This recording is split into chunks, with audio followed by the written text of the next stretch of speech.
The Wonderful Wizard of Oz by L.Frank Baum. Chapter 1. The Cyclone. Dorothy lived in the midst of the great Kansas prairies, with Uncle Henry, who was a farmer, and Aunt Em, who was the farmer's wife. Their house was small, for the lumber to build it had to be carried by wagon many miles.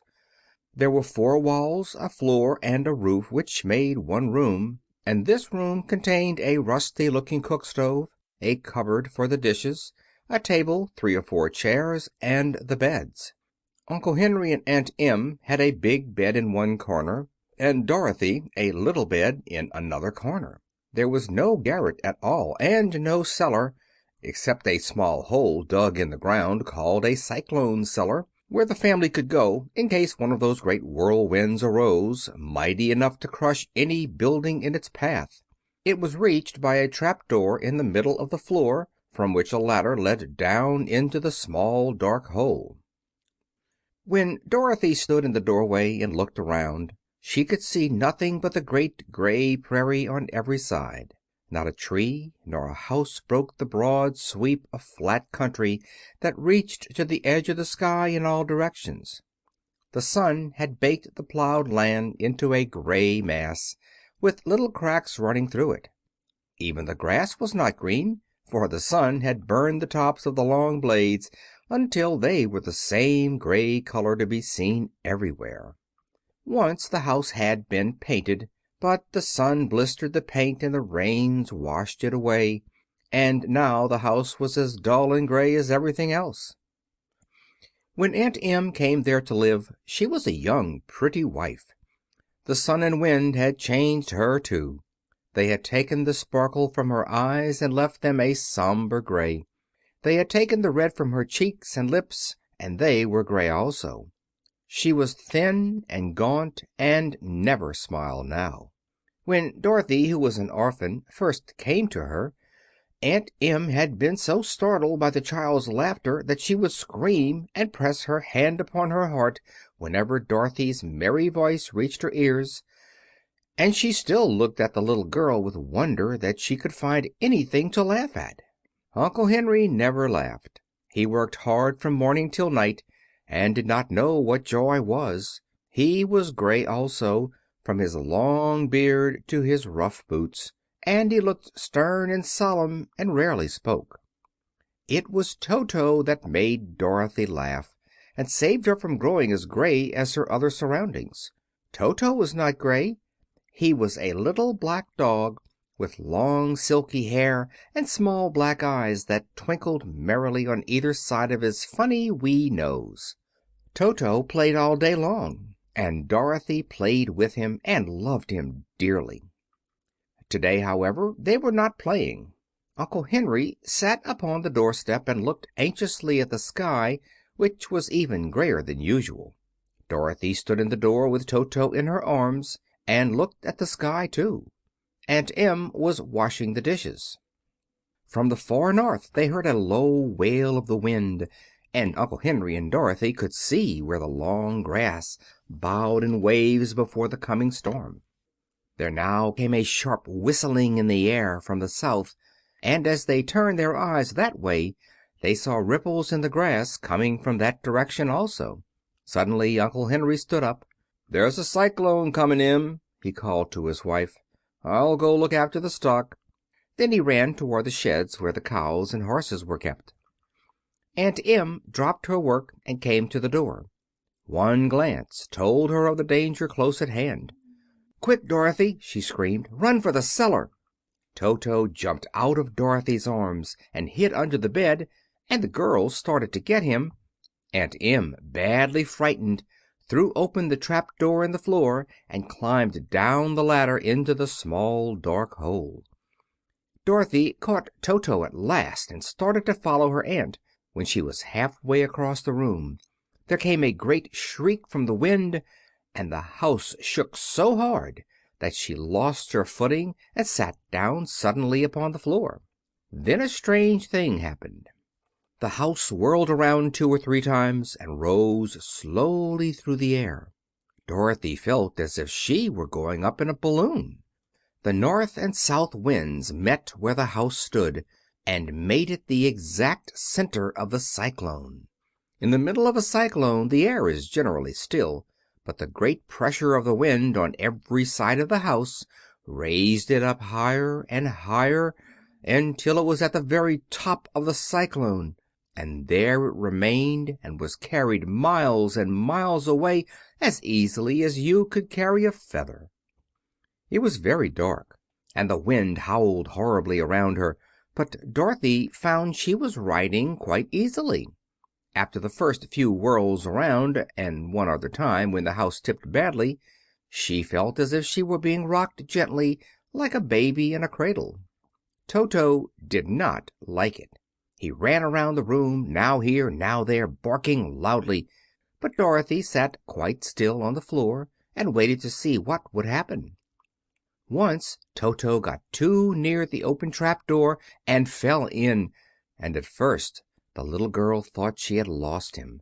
But soon she saw one of his ears sticking up through the hole, for the strong pressure of the air was keeping him up so that he could not fall. She crept to the hole, caught Toto by the ear, and dragged him into the room again, afterward closing the trap door so that no more accidents could happen. Hour after hour passed away, and slowly Dorothy got over her fright. But she felt quite lonely, and the wind shrieked so loudly all about her that she nearly became deaf. At first she had wondered if she could be dashed to pieces when the house fell again, but as the hours passed and nothing terrible happened, she stopped worrying and resolved to wait calmly and see what the future would bring. At last she crawled over the swaying floor to her bed and lay down upon it, and Toto followed and lay down beside her. In spite of the swaying of the house and the wailing of the wind, Dorothy soon closed her eyes and fell fast asleep. End of chapter 1. The Council with the Munchkins.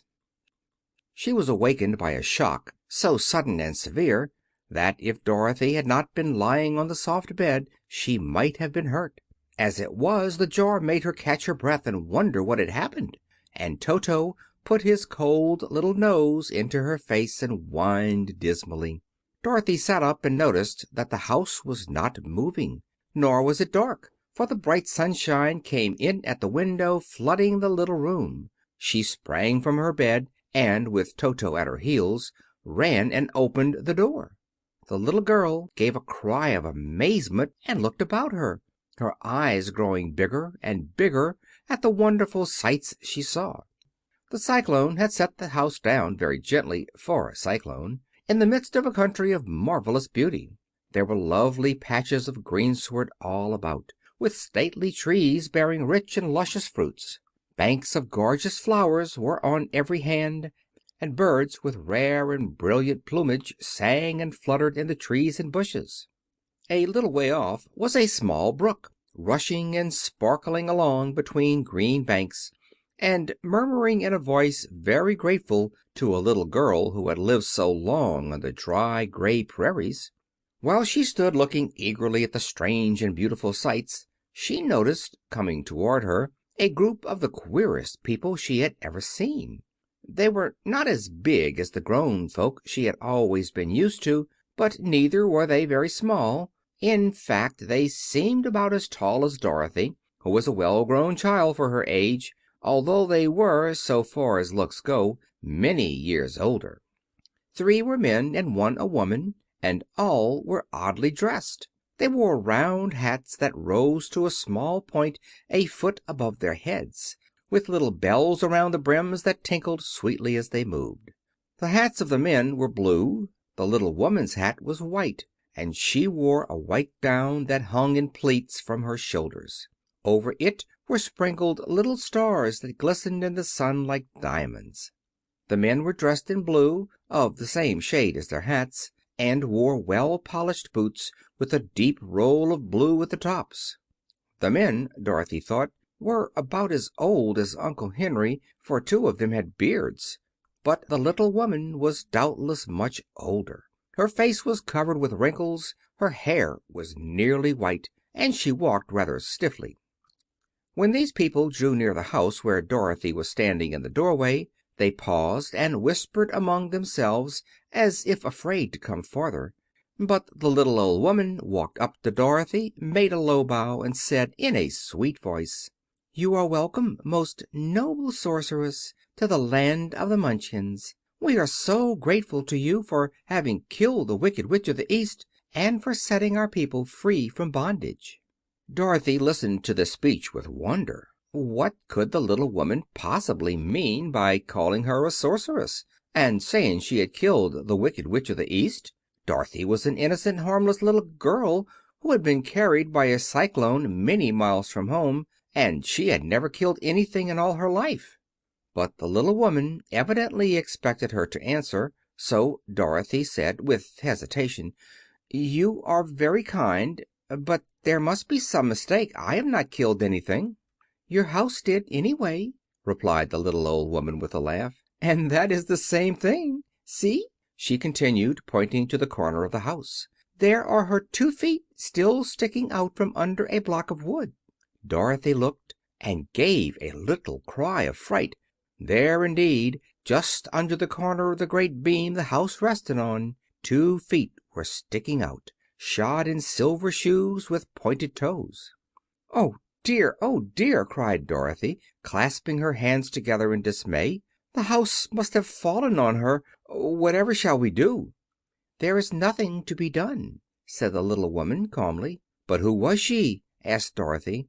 "She was the Wicked Witch of the East, as I said," answered the little woman. "She has held all the Munchkins in bondage for many years, making them slave for her night and day. Now they are all free, and are grateful to you for the favor." "Who are the Munchkins?" inquired Dorothy. "They are the people who live in this land of the East, where the Wicked Witch ruled." "Are you a Munchkin?" asked Dorothy. "No, but I am their friend, although I live in the land of the North. When they saw the Witch of the East was dead, the Munchkins sent a swift messenger to me, and I came at once. I am the Witch of the North." "Oh, gracious!" cried Dorothy. "Are you a real witch?" "Yes, indeed," answered the little woman. "But I am a good witch, and the people love me. I am not so powerful as the Wicked Witch was who ruled here, or I should have set the people free myself." "But I thought all witches were wicked," said the girl, who was half frightened at facing a real witch. "Oh, no, that is a great mistake. There were only 4 witches in all the land of Oz, and 2 of them, those who live in the North and the South, are good witches. I know this is true, for I am one of them myself, and cannot be mistaken. Those who dwelt in the East and the West were, indeed, wicked witches, but now that you have killed one of them, there is but one wicked witch in all the land of Oz, the one who lives in the West." "But," said Dorothy, with a moment's thought, "Aunt Em has told me that the witches were all dead, years and years ago." "Who is Aunt Em?" inquired the little old woman. "She is my aunt who lives in Kansas, where I come from." The Witch of the North seemed to think for a time, with her head bowed and her eyes upon the ground. Then she looked up and said, "I do not know where Kansas is, for I have never heard that country mentioned before. But tell me, is it a civilized country?" "Oh, yes," replied Dorothy. "Then that accounts for it. In the civilized countries I believe there are no witches left, nor wizards, nor sorceresses, nor magicians. But you see the land of Oz has never been civilized, for we are cut off from all the rest of the world. Therefore we still have witches and wizards amongst us." "Who are the wizards?" asked Dorothy. "Oz himself is the great wizard," answered the witch, sinking her voice to a whisper. "He is more powerful than all the rest of us together. He lives in the City of Emeralds." Dorothy was going to ask another question, but just then the Munchkins, who had been standing silently by, gave a loud shout and pointed to the corner of the house where the Wicked Witch had been lying. "What is it?" asked the little old woman, and looked and began to laugh. The feet of the dead witch had disappeared entirely, and nothing was left but the silver shoes. "She was so old," explained the Witch of the North, "that she dried up quickly in the sun. that is the end of her. But the silver shoes are yours, and you shall have them to wear." She reached down and picked up the shoes, and after shaking the dust out of them, handed them to Dorothy. "The Witch of the East was proud of those silver shoes," said one of the Munchkins, "and there is some charm connected with them, but what it is we never knew." Dorothy carried the shoes into the house and placed them on the table. Then she came out again to the Munchkins and said, "I am anxious to get back to my aunt and uncle, for I am sure they will worry about me. Can you help me find my way?" The Munchkins and the Witch first looked at one another, and then at Dorothy, and then shook their heads. "At the East, not far from here," said one, "there is a great desert, and no one could live to cross it." "It is the same at the South," said another, "for I have been there and seen it. The South is the country of the Quadlings." "I am told," said the third man, "that it is the same at the West, and that country where the Winkies live is ruled by the Wicked Witch of the West, who would make you her slave if you passed her way." "The North is my home," said the old lady, "and at its edge is the same great desert that surrounds this Land of Oz. I'm afraid, my dear, you will have to live with us." Dorothy began to sob at this, for she felt lonely among all these strange people. Her tears seemed to grieve the kind-hearted Munchkins, for they immediately took out their handkerchiefs and began to weep also. As for the little old woman, she took off her cap and balanced the point on the end of her nose while she counted 1, 2, 3 in a solemn voice. At once the cap changed to a slate, on which was written in big white chalk marks, "Let Dorothy go to the City of Emeralds." The little old woman took the slate from her nose, and having read the words on it, asked, "Is your name Dorothy, my dear?" "Yes," answered the child, looking up and drying her tears. "Then you must go to the City of Emeralds. Perhaps Oz will help you." "Where is this city?" asked Dorothy. "It is exactly in the center of the country, and is ruled by Oz, the great Wizard I told you of." "Is he a good man?" inquired the girl anxiously. "He is a good Wizard. Whether he is a man or not I cannot tell you, for I have never seen him." "How can I get there?" asked Dorothy. "You must walk. It is a long journey, through a country that is sometimes pleasant and sometimes dark and terrible. However, I will use all the magic arts I know of to keep you from harm." "Won't you go with me?" pleaded the girl, who had begun to look upon the little old woman as her only friend. "No, I cannot do that," she replied; "but I will give you my kiss, and no one will dare injure a person who has been kissed by the Witch of the North." She came close to Dorothy and kissed her gently on the forehead. Where her lips touched the girl they left a round, shining mark, as Dorothy found out soon after. "The road to the City of Emeralds is paved with yellow brick," said the Witch, "so you cannot miss it. When you get to Oz, do not be afraid of him, but tell your story and ask him to help you. Goodbye, my dear." The three Munchkins bowed low to her and wished her a pleasant journey, after which they walked away through the trees.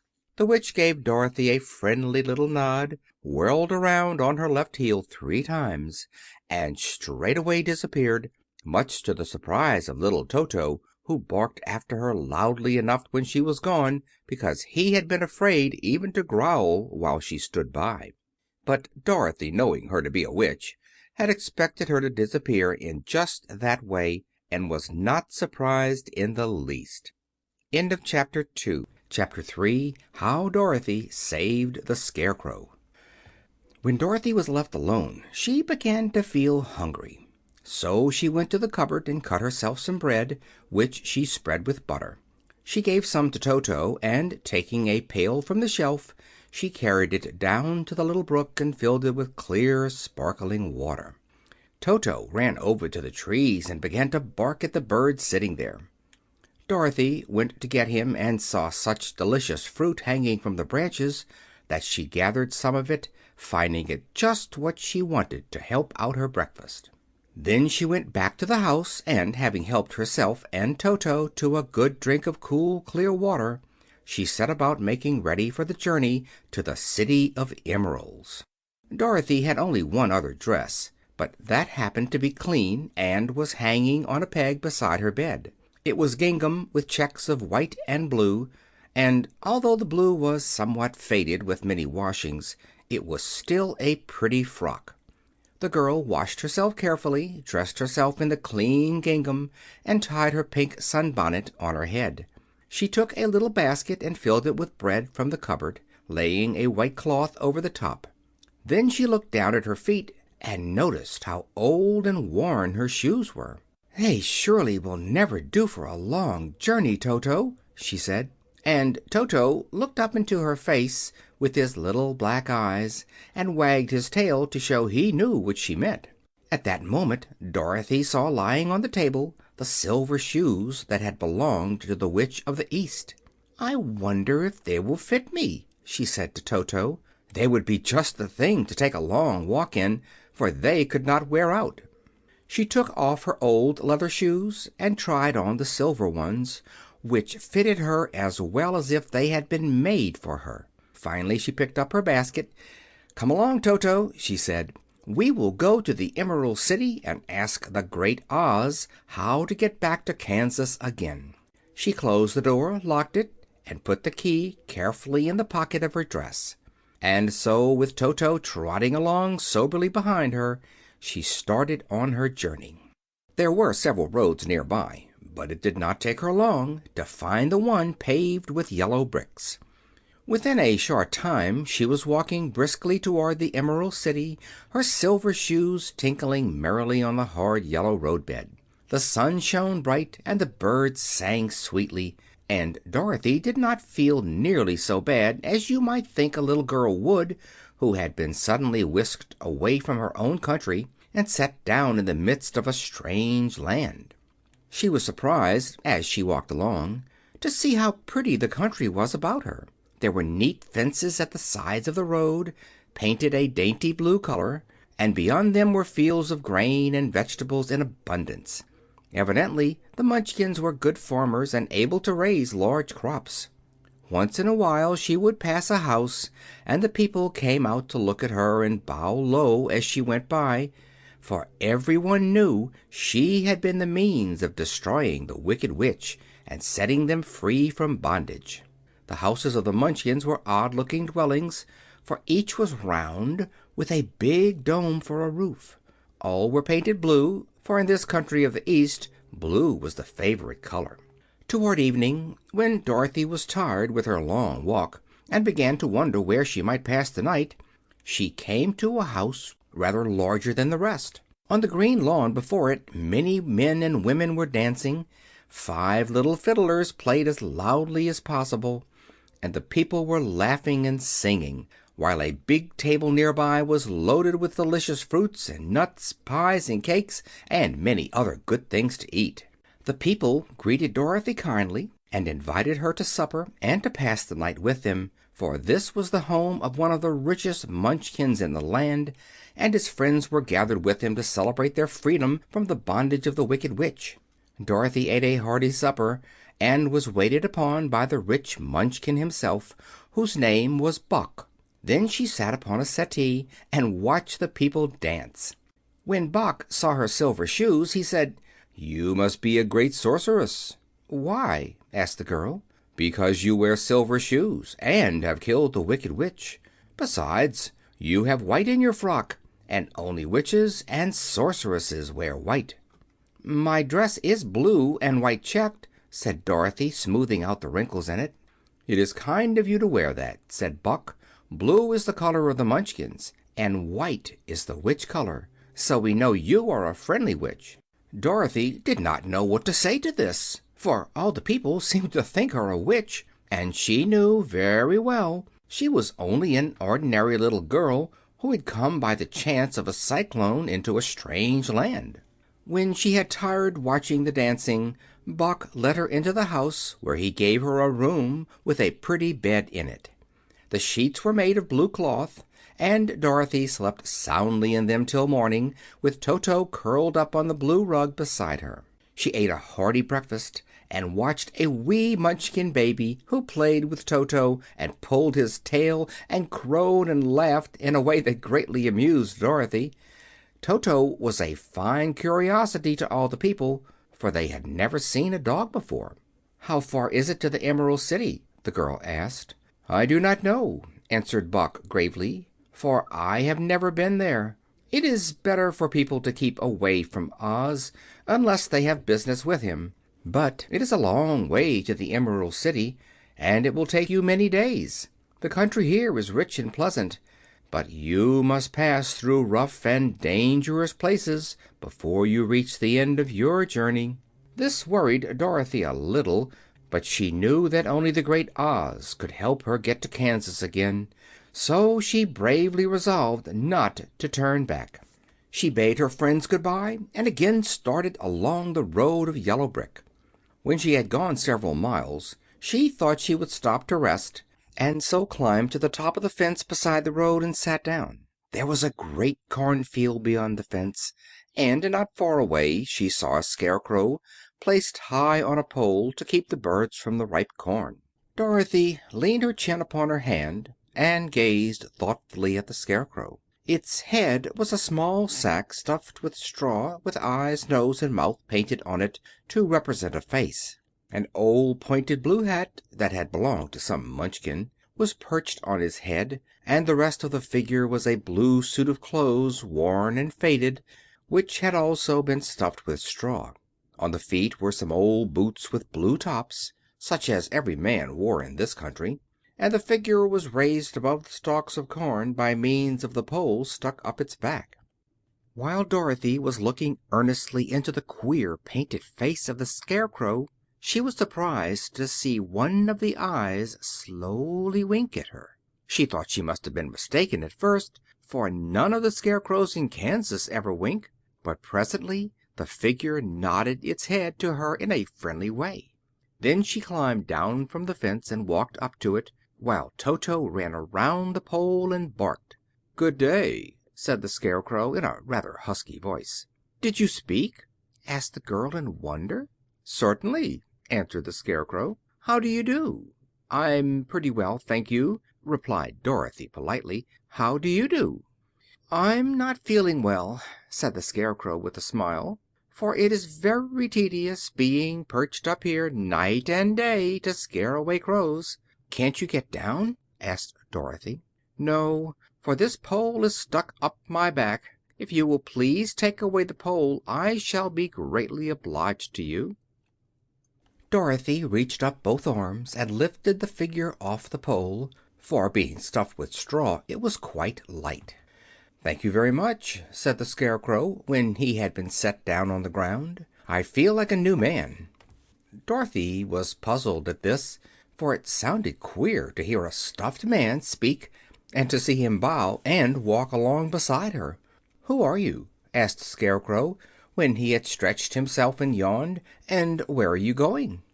"My name is Dorothy," said the girl, "and I am going to the Emerald City to ask the Great Oz to send me back to Kansas." "Where is the Emerald City?" he inquired, "and who is Oz?" "Why, don't you know?" she returned in surprise. "No, indeed, I don't know anything. You see, I am stuffed, so I have no brains at all," he answered sadly. "Oh," said Dorothy, "I'm awfully sorry for you. Do you think," he asked, "if I go to the Emerald City with you, that Oz would give me some brains?" "I cannot tell," she returned, "but you may come with me if you like. If Oz will not give you any brains, you will be no worse off than you are now." "That is true," said the Scarecrow.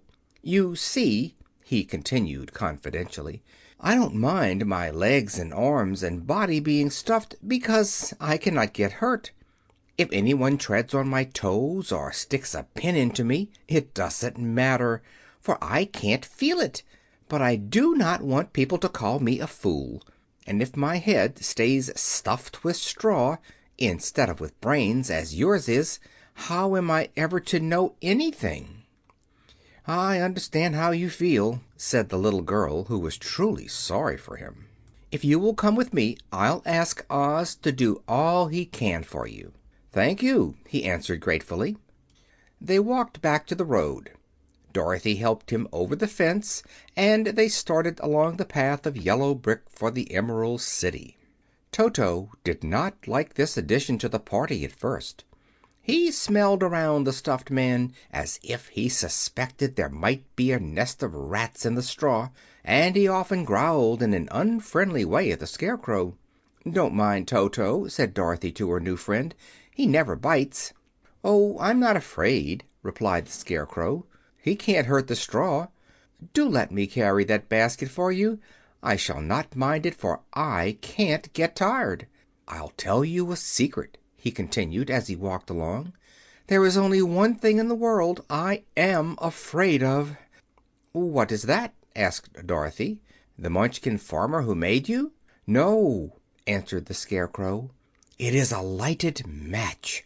End of Chapter 3. Chapter 4. The Road Through the Forest.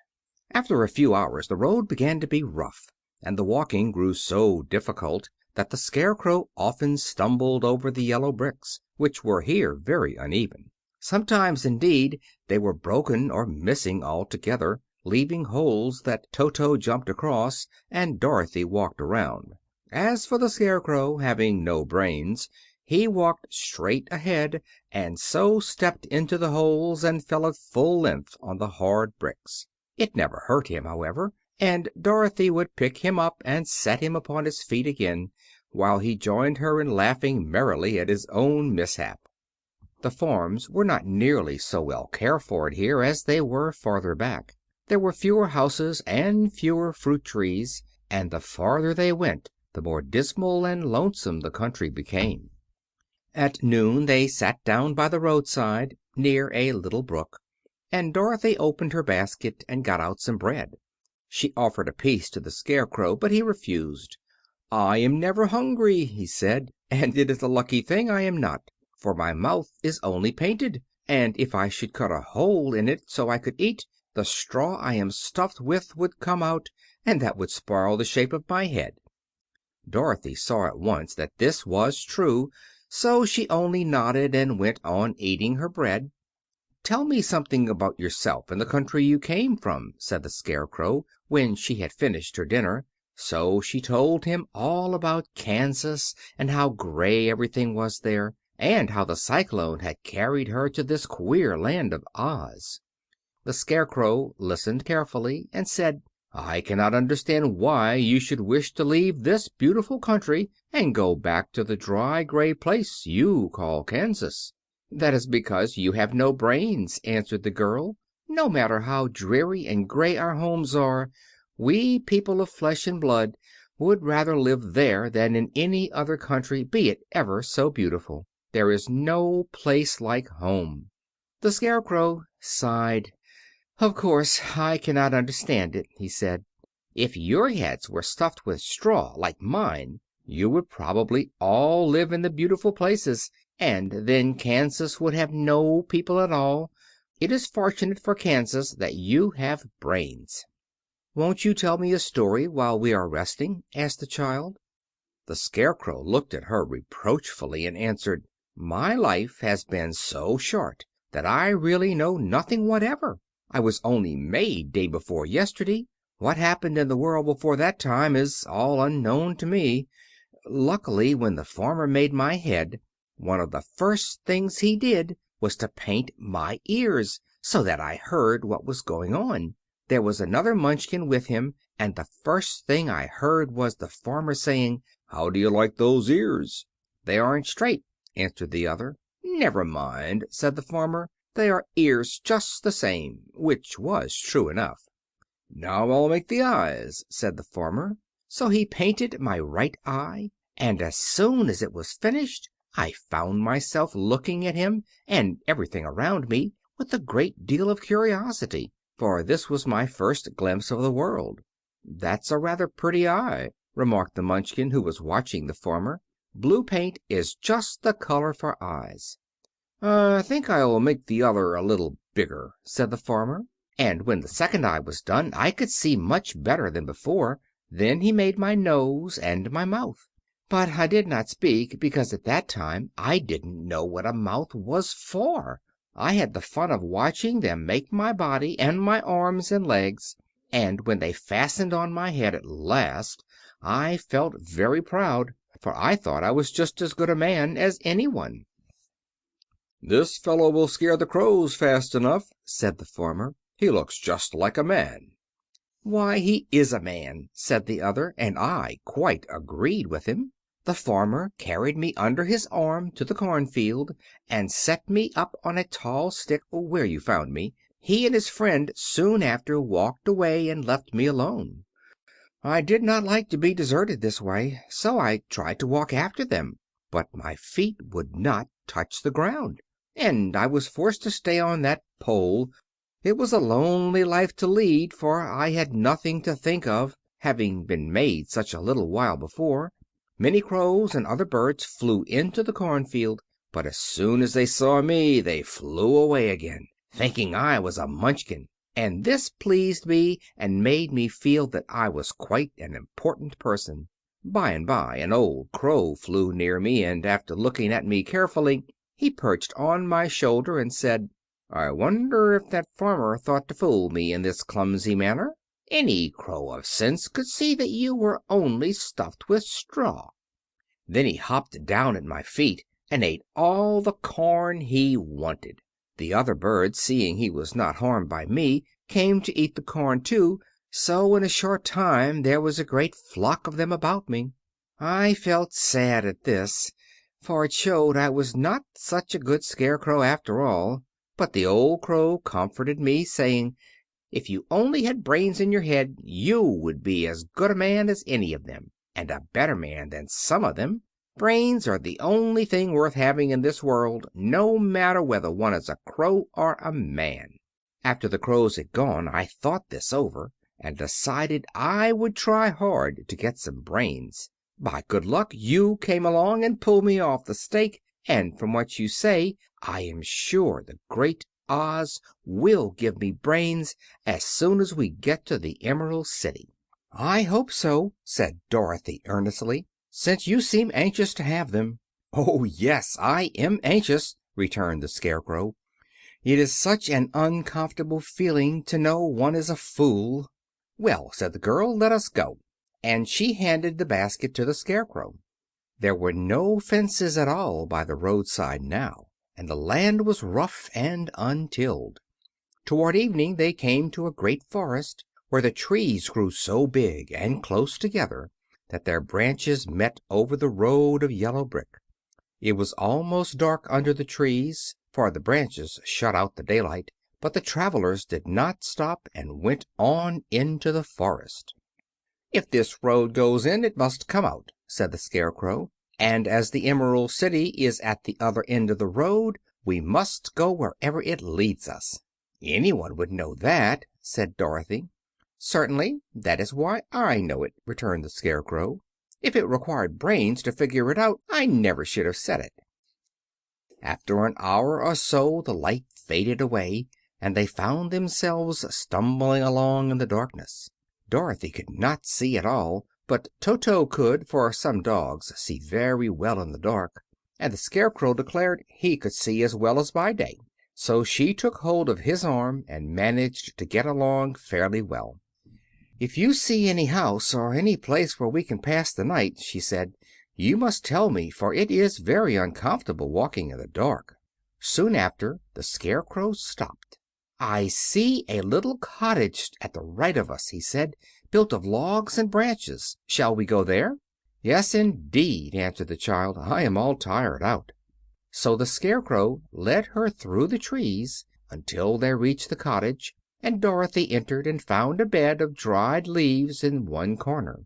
She lay down at once, and with Toto beside her soon fell into a sound sleep. The Scarecrow, who was never tired, stood up in another corner and waited patiently until morning came. Chapter 5. The Rescue of the Tin Woodman. When Dorothy awoke the sun was shining through the trees, and Toto had long been out chasing birds around him and squirrels. She sat up and looked around her.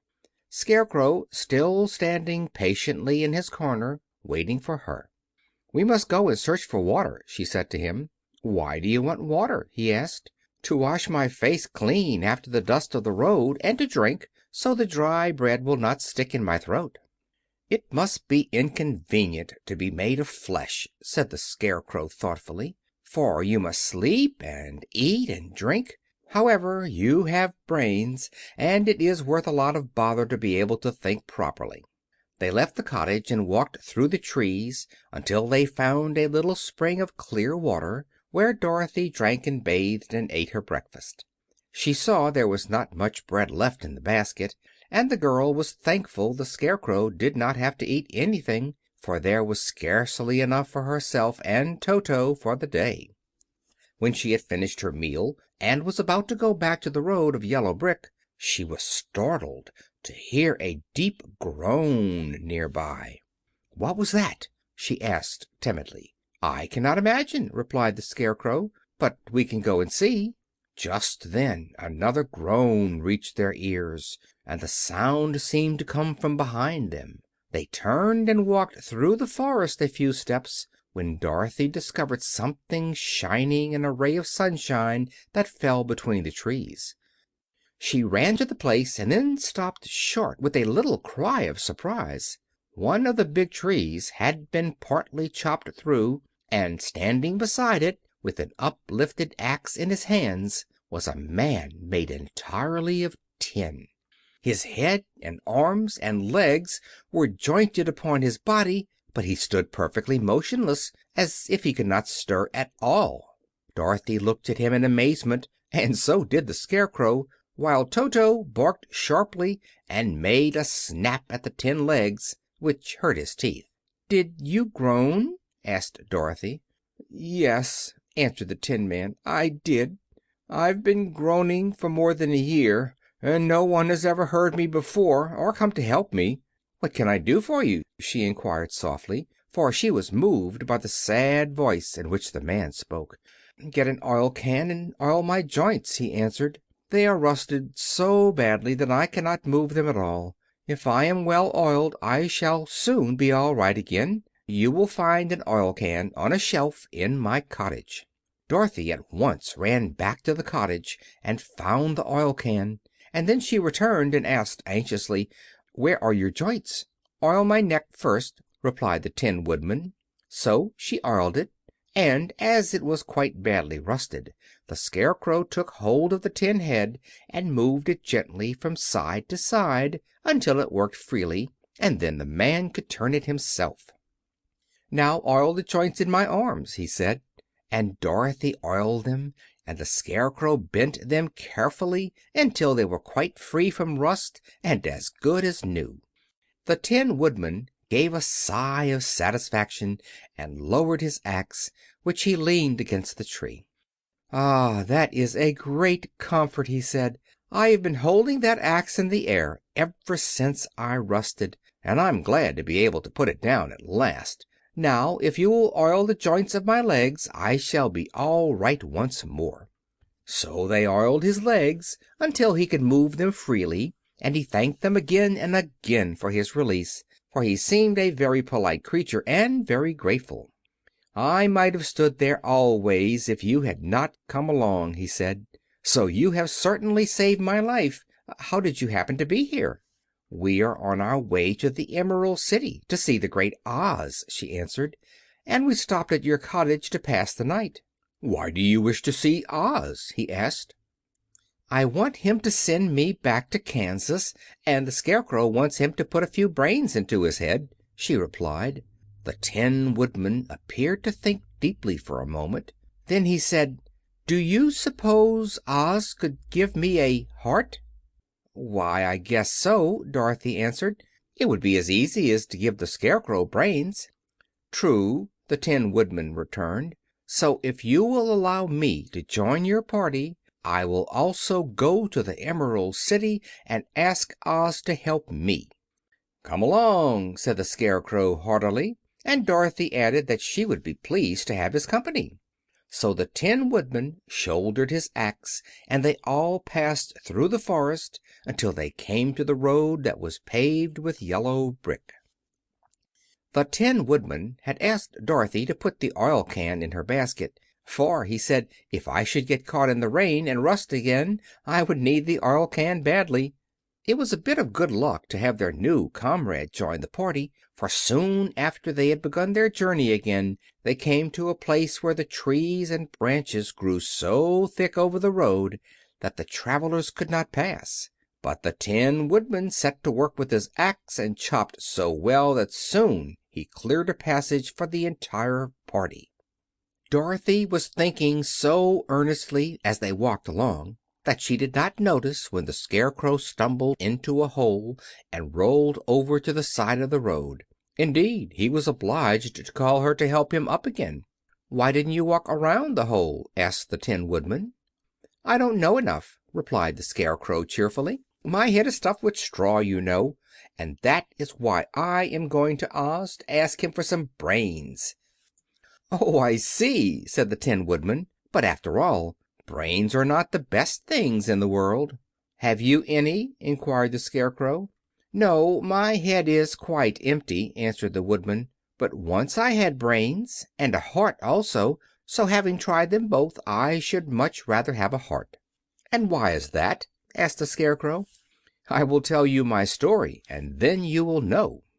So while they were walking through the forest the Tin Woodman told the following story. "I was born the son of a woodman who chopped down trees in the forest and sold the wood for a living. When I grew up I too became a wood chopper, and after my father died I took care of my old mother as long as she lived.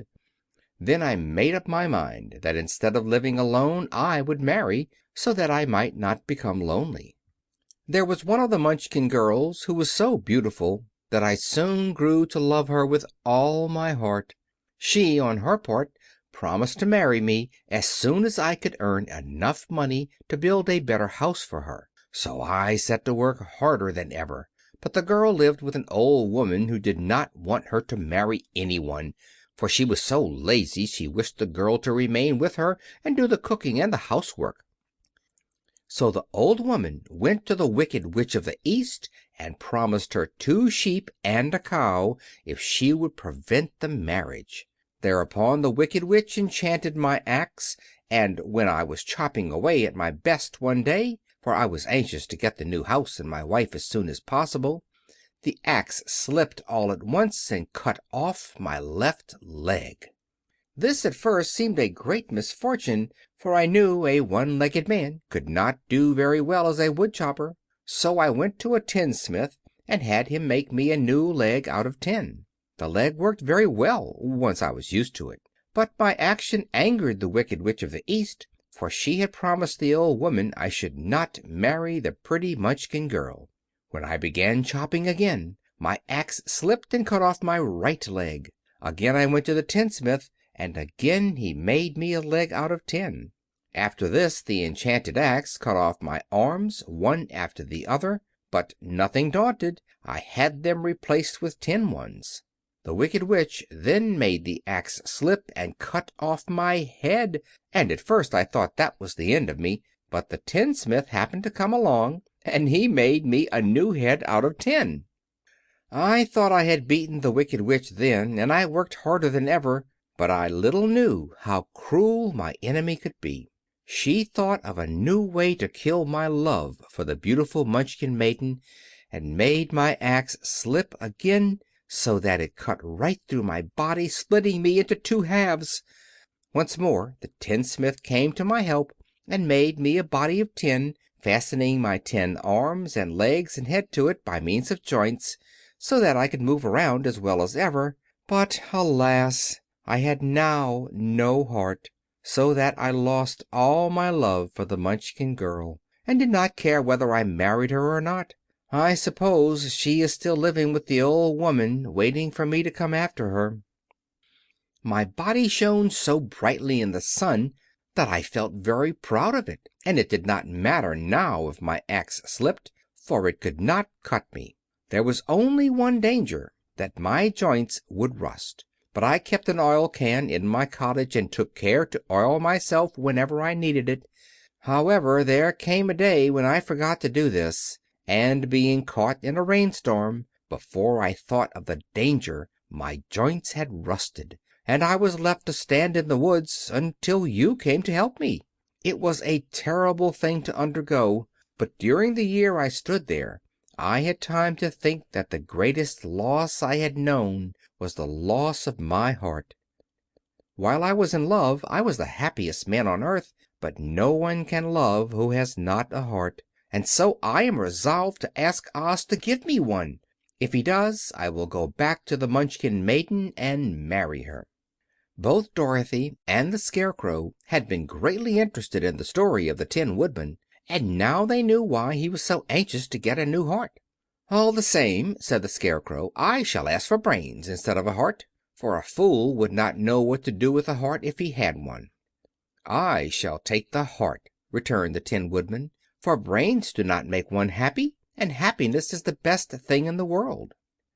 Dorothy did not say anything, for she was puzzled to know which of her two friends was right, and she decided if she could only get back to Kansas and Aunt Em, it did not matter so much whether the Woodman had no brains and the Scarecrow no heart, or each got what he wanted.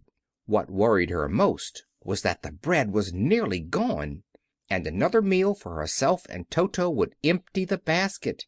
To be sure, neither the Woodman nor the Scarecrow ever ate anything, but she was not made of tin or straw, and could not live unless she was fed. Chapter 5. The Cowardly Lion. All this time Dorothy and her companions had been walking through the thick woods.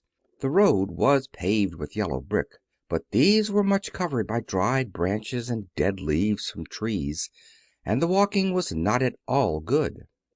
There were few birds in this part of the forest, for birds love the open country where there is plenty of sunshine. But now and then there came a deep growl from some wild animal hidden among the trees. These sounds made the little girl's heart beat fast, for she did not know what made them. But Toto knew, and he walked close to Dorothy's side and did not even bark in return. "How long will it be," the child asked of the Tin Woodman, "before we are out of the forest?" "I cannot tell," was the answer, "for I have never been to the Emerald City. But my father went there once when I was a boy, and he said it was a long journey through a dangerous country, although nearer to the city where Oz dwells. The country is beautiful. But I am not afraid, so long as I have my oil can, and nothing can hurt the Scarecrow, while you bear upon your forehead the mark of the Good Witch's kiss, and that will protect you from harm." "But Toto," said the girl anxiously, "what will protect him?"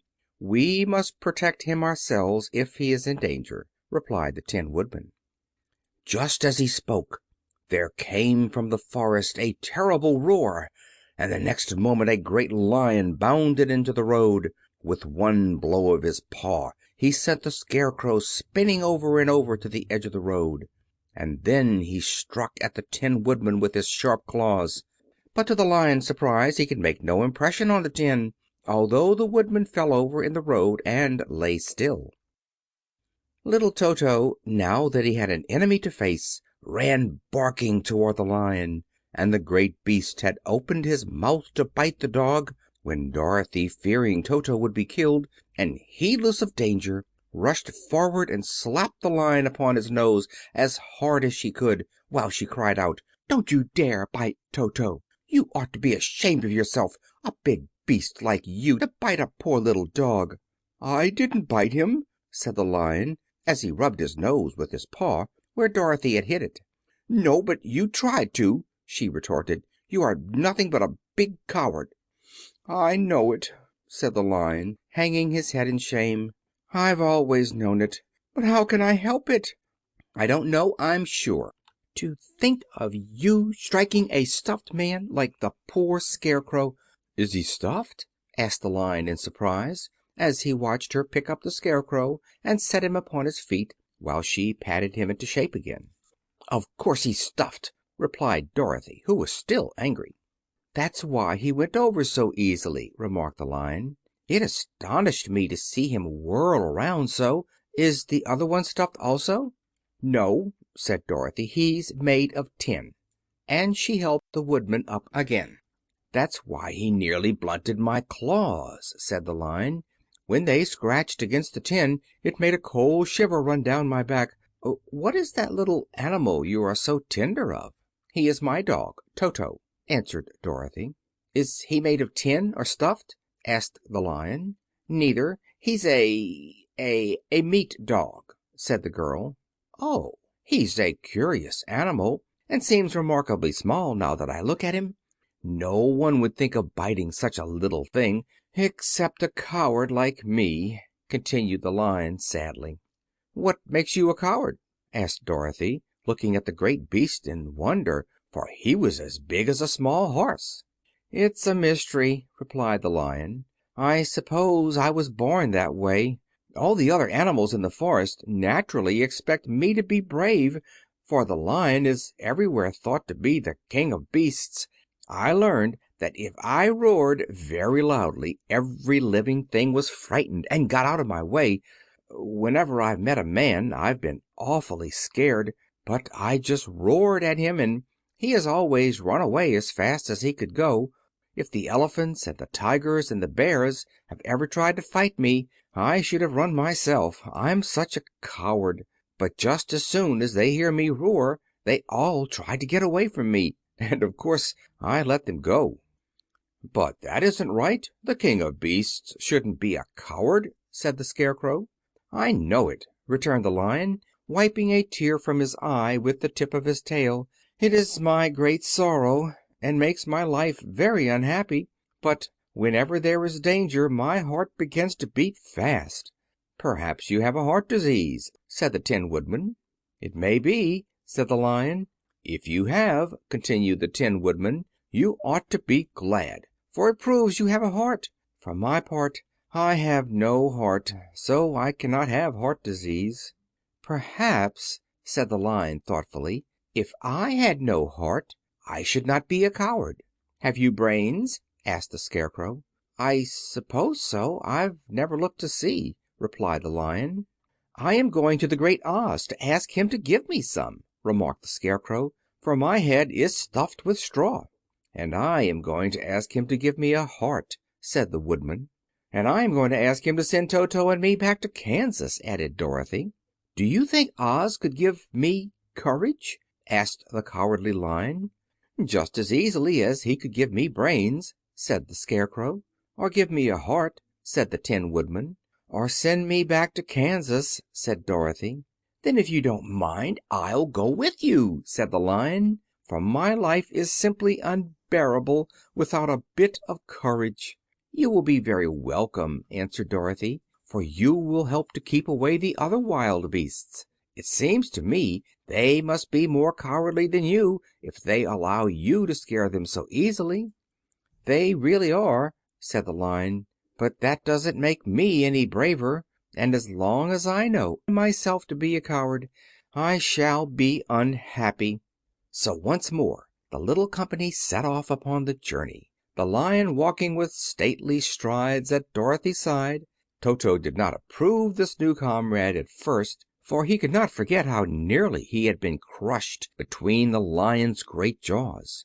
But after a time he became more at ease, and presently Toto and the Cowardly Lion had grown to be good friends. During the rest of that day there was no other adventure to mar the peace of their journey. Once, indeed, the Tin Woodman stepped upon a beetle that was crawling along the road, and killed the poor little thing. This made the Tin Woodman very unhappy, for he was always careful not to hurt any living creature, and as he walked along he wept several tears of sorrow and regret. These tears ran slowly down his face and over the hinges of his jaw, and there they rusted. When Dorothy presented him a question, the Tin Woodman could not open his mouth, for his jaws were tightly rusted together. He became greatly frightened at this, and made many motions to Dorothy to relieve him, but she could not understand. The Lion was also puzzled to know what was wrong, But the Scarecrow seized the oil can from Dorothy's basket and oiled the Woodman's jaws, so that after a few moments he could talk as well as before. "This will serve me a lesson," said he, "to look where I step, for if I should kill another bug or beetle I should surely cry again, and crying rusts my jaws so that I cannot speak." Thereafter he walked very carefully, with his eyes on the road, and when he saw a tiny ant toiling by he would step over it so as not to harm it. The Tin Woodman knew very well he had no heart, and therefore he took great care never to be cruel or unkind to anything. "You people with hearts," he said, "have something to guide you, and need never do wrong. But I have no heart, and so I must be very careful. When Oz gives me a heart, of course I needn't mind so much." Chapter 7